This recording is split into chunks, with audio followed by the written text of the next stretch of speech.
Once upon a time, in the quaint seaside town of Harborview, where the salty breeze carried whispers of adventure and the lighthouse beam cut through the fog like a guiding truth, there lived a woman named Leela. She was in her early 30s, with a wild mane of curly hair and eyes that sparkled with untold stories. Leela was an aspiring novelist, crafting tales of mystery and human connection in her cozy attic apartment overlooking the waves. Her dream was to see her books on shelves in bookstores across the country, to touch readers' hearts with her words, and to build a career that allowed her to live fully through her imagination. But despite years of effort, her manuscripts gathered dust on editors' desks, query letters went unanswered, and literary agents politely declined. Each rejection felt like a wave crashing against her resolve, eroding her confidence bit by bit. One stormy afternoon, as Leela sat at her cluttered desk surrounded by stacks of notebooks filled with drafts and revisions, she stared at yet another email. "Your submission doesn't fit our current list." The words blurred through her tears of frustration. She'd spent countless hours at writers' conferences, dominating panels with her eloquent speeches about character development and plot twists. She'd filled online forums with lengthy posts explaining her unique voice, believing that the more she talked about her work, the more she'd convince others of its worth. Yet here she was, no closer to publication. Why, she wondered, could so many people, like herself, talk for hours and yet never advance, never learn, never build the bridges that brought them the life they wanted? Why did the loudest voices often end up the weakest when the results were counted? That question had haunted Leela for years. She'd met men who could dominate a room with words, captivating audiences with their charisma, but they never dominated their own habits, procrastinating on their writing until inspiration struck, which it rarely did. She'd met women who could fill notebooks with speeches, eloquent manifestos on creativity, but they never filled a bank account, their dreams remaining unpublished fantasies. How could someone talk so much but know so little? How could someone explain everything yet solve nothing? Leela paced her attic, the rain pounding like an insistent drum. Most people, she realized, thought the secret was in the talking. They believed the more you explained, the more persuasive you'd be. They thought the more noise you made, the more attention you'd get. Some figured if they just kept speaking, pitching, networking, self-promoting, sooner or later the world would reward them for effort alone. Others believed that if they could out-talk the competition, they'd win the prize, a book deal, a bestseller spot. But Leela was starting to see that was the wrong answer. Talking didn't multiply your knowledge. Talking didn't give you an edge in business or in life. Talking was often just rehearsing what you already knew, an echo chamber of your own mind. And if all you did was echo what you already knew, you ended up living the same year over and over, calling it a decade. The truth was different. The truth was that listening was the greater power. Listening was the gate to wisdom. Listening let you gather while talking spent. Listening was how you learned the nuances, the hidden clues, the details that others missed because they were too busy crafting their next sentence. Listening was where the gold lay. Think about it.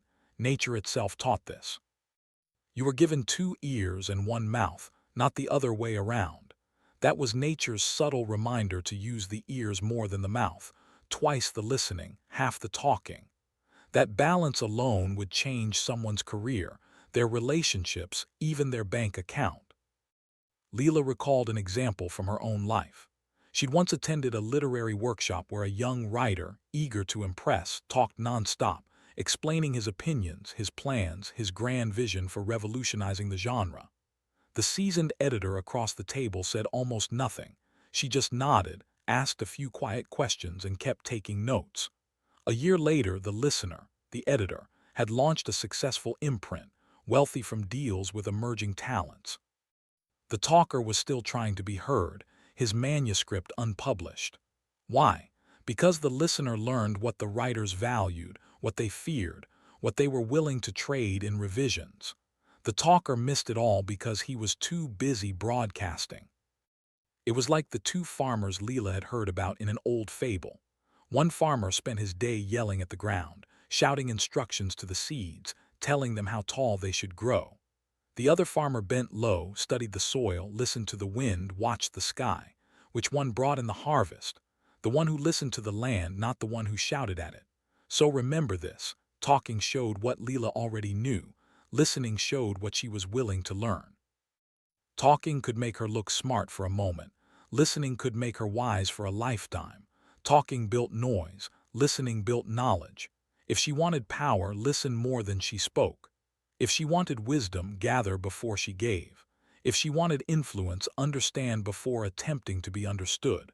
That was the law, the secret, and if she captured it, it would serve her for the rest of her days. But most people resisted this lesson, Leela knew. They believed listening was weakness, that silence meant you didn't have much to say, that you weren't sharp, that you couldn't compete. Some even thought if they paused too long, others would take advantage of them. That wasn't true. What happened when someone bought into those false ideas? A man in business refused to let anyone finish a sentence.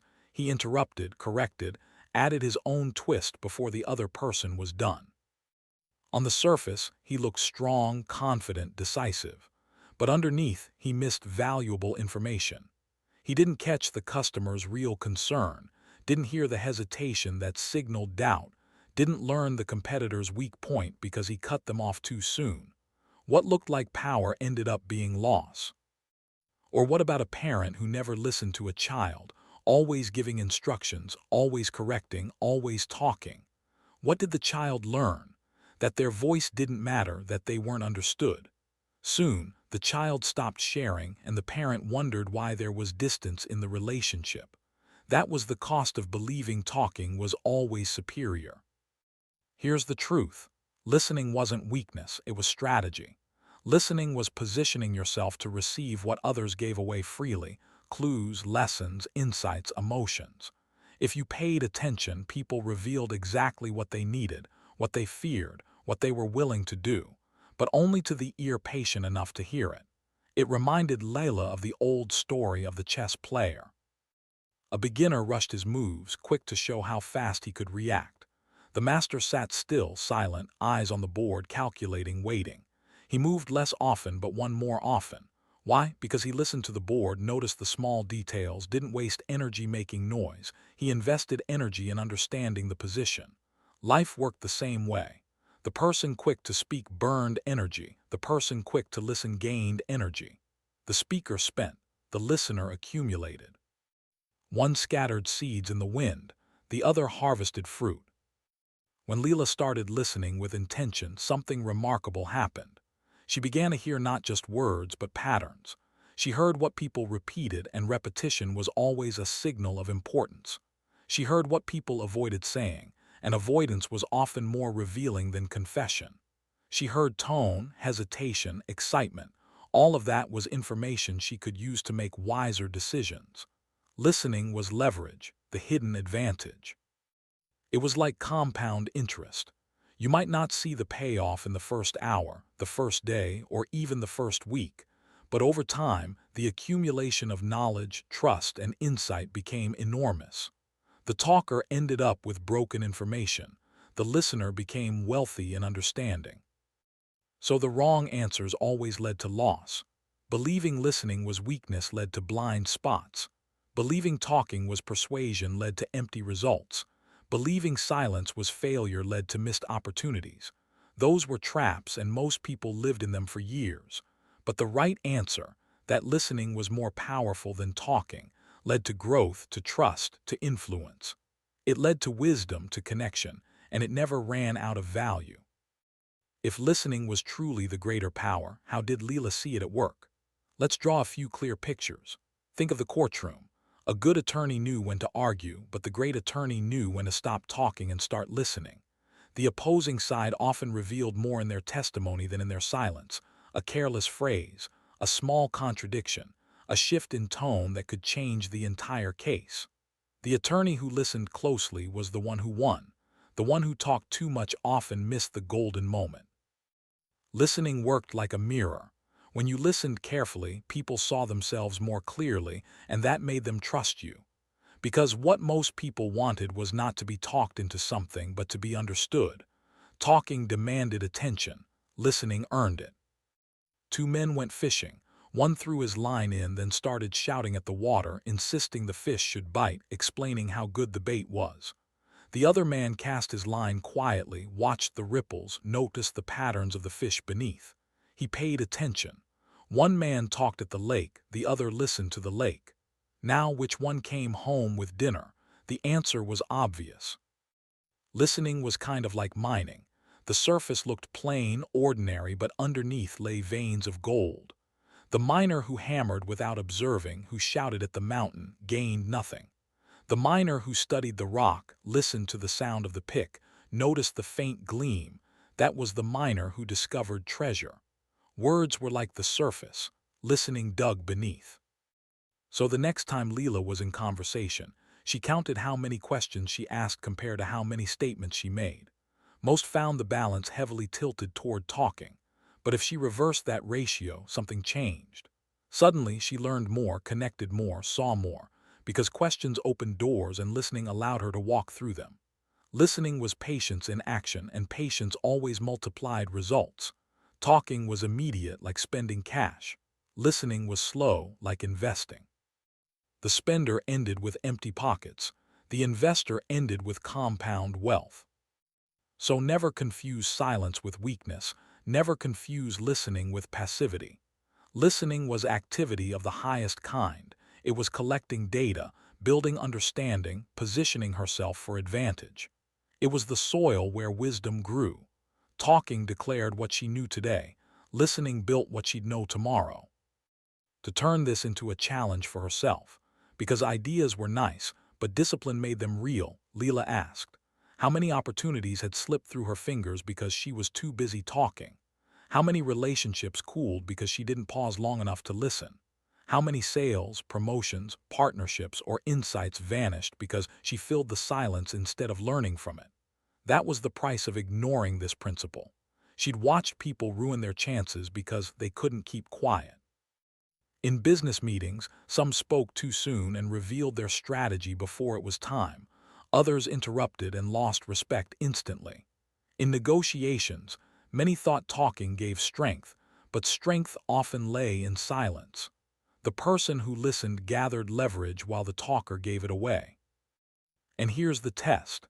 The next time she was in conversation, Leela disciplined herself to wait 3 seconds before responding, just 3 seconds of pause. She noticed something remarkable. In that space, people often revealed more. They filled the silence with the truth they hadn't planned to share. She learned more in those 3 seconds than in 3 minutes of talking. Or she tried this. When about to speak, she asked herself, am I saying this to add value or just to be heard? Most of the time, people talk just to fill the air, but value came from listening first, then speaking with precision. Imagine the difference if every word she spoke was backed by listening. Her words would carry weight. People would lean in because they knew she didn't waste language. When she talked less, her words actually mattered more, because scarcity bred value. A diamond was valuable because it was rare. Gold was precious because it wasn't scattered everywhere. Her words could be the same if she used them less often. After listening carefully, they gained the impact of gold and diamonds.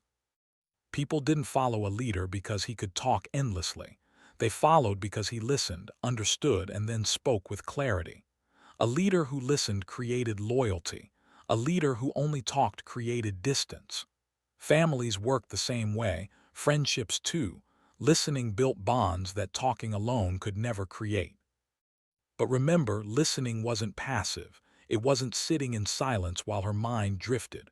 Real listening was active, leaning in, watching the eyes, hearing the tone, noticing the pauses. It was being fully present, not rehearsing her next line. And that discipline was rare. Most people thought listening was waiting for their turn to talk. That wasn't listening. That was holding your breath. So Leela practiced listening with intensity. In her next conversation, at a writers' group, she decided she would talk half as much and listen twice as much. She was amazed at what she discovered. Patterns she never noticed, opportunities she always missed, connections that were waiting for her all along. The world didn't reward the noisiest. The world rewarded the ones who noticed, who observed, who listened. Talking got attention for a moment. Listening earned trust for a lifetime. And trust was the foundation of every reward worth having. The beauty of listening was that it didn't just apply in one corner of life, it was universal. It worked everywhere, no matter what she valued most. Think about it. Every person had different priorities. Some cared about achievement, some about peace. Some wanted to build, others to explore. But in every pursuit, the skill of listening multiplied the results, because listening helped her see reality as it was, not as she imagined it. If she valued growth, listening brought the lessons faster. Books spoke if she was willing to hear the author's intent. Nature spoke if she was willing to notice its rhythms. Even failure spoke if she was willing to listen to what it taught instead of arguing with it. Growth didn't come from repeating the same words, it came from absorbing new ones. If she valued connection, listening gave her a bridge. People opened doors for the ones who heard them, not the ones who outshouted them. But even beyond people, listening created connection with life itself. It tuned her into details, the small cues, the subtle changes, the signals most people ignored. And those details often carried the key that changed everything. If she valued progress, listening showed her the path. Roads didn't announce themselves with signs every step of the way, often they whispered. The world gave signals, faint at first, that guided her toward the next step. Those who were attentive caught them, those who weren't stumbled right past. Listening was how she caught the signal. If she valued wisdom, listening was the only way to earn it. Wisdom didn't arrive by talking. It arrived by noticing, by absorbing, by allowing experiences, hers and others, to reveal their lessons without rushing past them. Wisdom grew quietly in the soil of listening. Listening even affected her inner world. The words she spoke to herself shaped her direction, but the words she heard inside, her conscience, her intuition, her deeper sense of truth, were often the ones that mattered most. Most people drown those voices out with noise, but when she learned to quiet down and listen inside, she uncovered guidance that could save her years of wandering. And the best part was, listening could be practiced anywhere. She didn't need a classroom, a certificate, or permission. She could practice it in a conversation, in nature, while reading, while reflecting. It was a portable discipline, always available, always valuable. Here's the challenge Leela embraced. Apply it to what she cared about most. Whatever she held dear, she tried listening more in that area. She listened to the patterns, listened to the lessons, listened to the signals, didn't rush to speak, didn't rush to judge, just collected, observed, absorbed. She found clarity increasing, mistakes decreasing, opportunities multiplying. Listening was not tied to a single pursuit. It was a master key, and like any key, once she held it, she could open whichever door she chose. So she decided which doors mattered most to her: publication, connection with readers, personal growth, and let listening do its work. If listening was truly the greater power, then the final question was not whether she agreed, it was whether she would apply it. Agreement didn't change a destiny. Notes in a journal didn't change the years ahead. Only discipline did. And listening, though simple, demanded discipline, because the urge to talk was strong, the urge to prove, to explain, to fill the air came naturally. The choice to listen had to be made deliberately. So on one side she could go on talking, repeating her same ideas, reliving her same patterns, replaying the same year of experience over and over. On the other side she could step into a different life by listening more, listening to people, to events, to her own inner signals. One path left her stuck, the other opened new ground. Silence was not weakness, patience was not passivity. Listening was strength dressed in quiet clothes. Those who learned it rose above the crowd, because most people were too busy shouting to notice the clues scattered all around them. So Leela left herself with this final challenge. Every conversation she entered, every meeting, every interaction, she asked herself, am I talking to be heard, or am I listening to understand? If she asked that question daily, she would slowly train herself into the habit, and that habit would serve her in ways that talk never could. Choose carefully. Every day she was offered the same choice: repeat what she already knew or discover what she didn't. One kept her where she was, the other moved her forward. Let others chase the noise if they wanted. She made the wiser choice. She listened, and by listening, she learned, she grew, she saw what others missed. That's how the quiet ones changed the world. Months turned into a year, and Leela's life transformed. At a literary festival, instead of monopolizing the Q&A, she listened to agents discuss market trends and reader preferences. Armed with those insights, she revised her manuscript, tailoring it to unspoken needs. An editor, noticing her thoughtful questions in a follow-up email, requested a full read and offered a contract. Her first book hit the shelves, not through loud promotion but through quiet understanding of her audience. Readers connected deeply, sharing how her stories mirrored their unspoken struggles. Leela's bank account grew, but more importantly, so did her wisdom and her world. In the end, it was the power of listening that turned her whispers into a roar of success.